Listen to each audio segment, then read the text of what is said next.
In one year, 480,000 deaths caused by one thing and one thing only: tobacco usage. I believe that tobacco should be made illegal.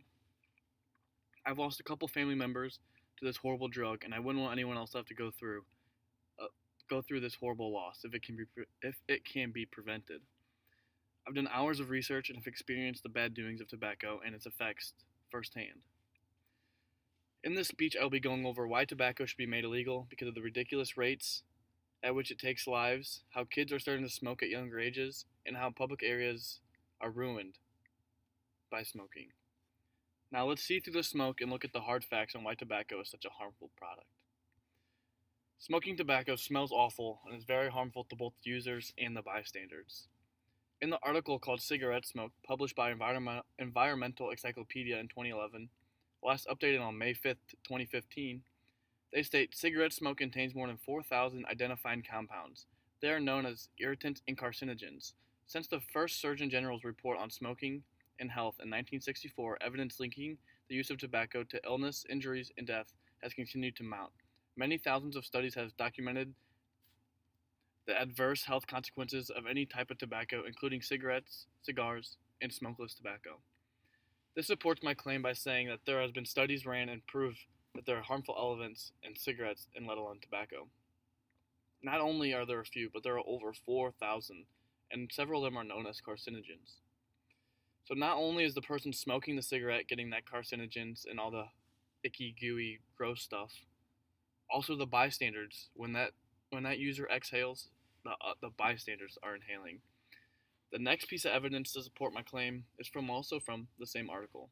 In the article Cigarette Smoke, published by Environmental Encyclopedia, they state cigarette smoke is one of the six major sources of indoor air pollution along with combustion byproducts, microorganisms and allergens, formaldehyde and other organic compounds, and radon and its airborne decay products. The carbon monoxide concentration in cigarette smoke is more than 600 times the level considered safe in industrial plants, and a smoker's body typically has 4 to 15 times more carbon monoxide in it than one of a non-smoker. Airborne particle concentrations in a home with several heavy smokers can exceed ambient air quality standards. We all know that air pollution is not a good thing. We've been told this since we were little kids about how pollution kills our environment and ruins our way of life. But something so simple as smoking a cigarette is one of the major sources of air pollution, while not only polluting the air that they breathe, but the rest of the people living in that household are also going to be poisoning themselves breathing in that air and getting carbon monoxide. Now, after hearing about all the harmful things cigarettes can do, wouldn't you want to prevent the youth from smoking them? Younger kids are attracted to smoking.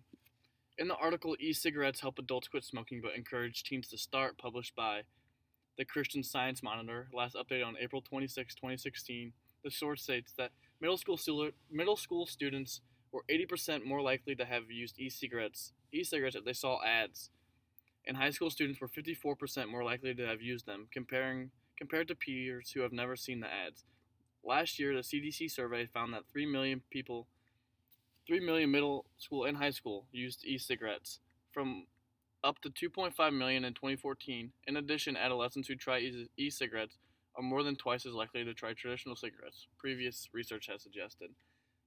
Although this report doesn't say how many teenagers are smoking cigarettes, but it shows that teens who use e-cigs are more than double likely to smoke a traditional cigarette. This shows that younger kids are attracting the act of smoking. Maybe not the effects and the causes, but that they like the act of smoking itself. Moving on to my next piece of evidence from another article. In the article Tobacco Use is a Serious Problem, published by Tobacco and Smoking, last edited in 2015, the article says the department states about 1 in 4 high school seniors smokes. Smoking is the nation's leading cause of preventable premature death, and many young smokers already exhibit the early stages of smoking-related disease found in adults. This quote shows that teens are starting to smoke at a younger age and are setting themselves up for failure. According to the quote in each article, on average there would be 7 to 8 smokers in each high school classroom, which in my opinion is 7 to 8 way too many, because I believe that none of us should ever pick up one of these cancer sticks and take the effects of it. Now that I understand that people will always Now, I understand when people will always smoke, which I think is wrong, but what really angers me is when it ruins others' days. Secondhand smoke hurts people more than the user of the cigarette itself. In the article, Secondhand Smoke Negatively Impacts People Worldwide, published in Tobacco and Smoking in the year 2012, states we have estimated that secondhand smoke caused 603,000 deaths and 10.9 daily adjusted live years worldwide in 2004, corresponding to 1% of death and 0.7% worldwide burden of disease. These deaths should be added to the estimate of 5.1 million deaths attributed to smoking and obtain the full effect from both passive and active smoking. Smoking, therefore, was responsible for 5.7 million deaths every year. Almost two-thirds of the deaths in children and adults, a quarter of dailies attributable to exposure of secondhand smoke. We estimate over 165,000 children younger than the age of 5 die every year from lower respiratory infections caused by exposure of secondhand smoke. This article really caused me to open my eyes and what actually happens to people when they are exposed to secondhand smoke. I think that we should not be able to harm others, especially when they don't have the choice of what is going on in their body and what they're breathing in. I think that poisoning the youth and making their lives harder should not be ethically accepted, and tobacco products should be made illegal. At the rate that secondhand is taking your children's lives, wouldn't you want to put an end to all tobacco products? Although this is what I think should happen, several would disagree. People say smoking can be used to help relax. In the article Nicotine, published by Drugs and Controlled Substances, they state short-term effects to be beneficial, since nicotine improves alertness, but over time the effects of smoking are devastating and include disease of the heart, lungs, as well as cancer. Smoking is one of the leading preventable causes of death in the United States. Although people maybe think nicotine is good for them and makes them relax or allows them to take the edge off, they're really just hurting themselves, as the article says, and the effects of smoking are by far devastating.